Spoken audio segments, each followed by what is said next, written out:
Actual stop. Can you please put the weapon down? I'm not putting the weapon down.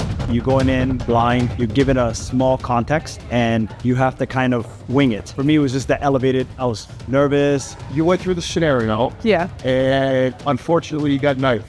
I did.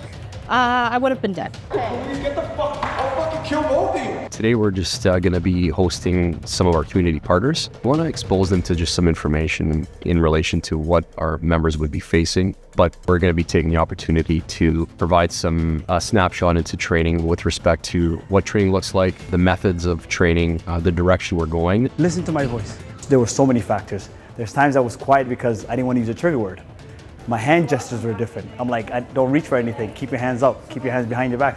So many situations that EPS goes through, and I was just all over the place. So there was a lot going on, but also look at the situation. Nothing was happening at the moment. It had a lot of potential for things to happen, and it did end up going that way.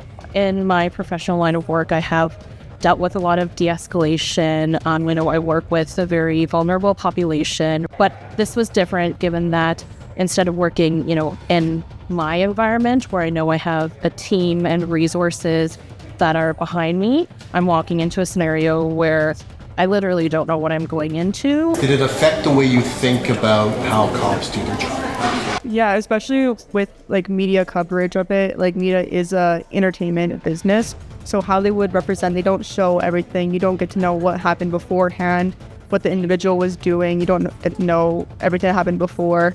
And you have police officers do this all the time. And as a civilian, you don't know what they go through on a day-to-day basis.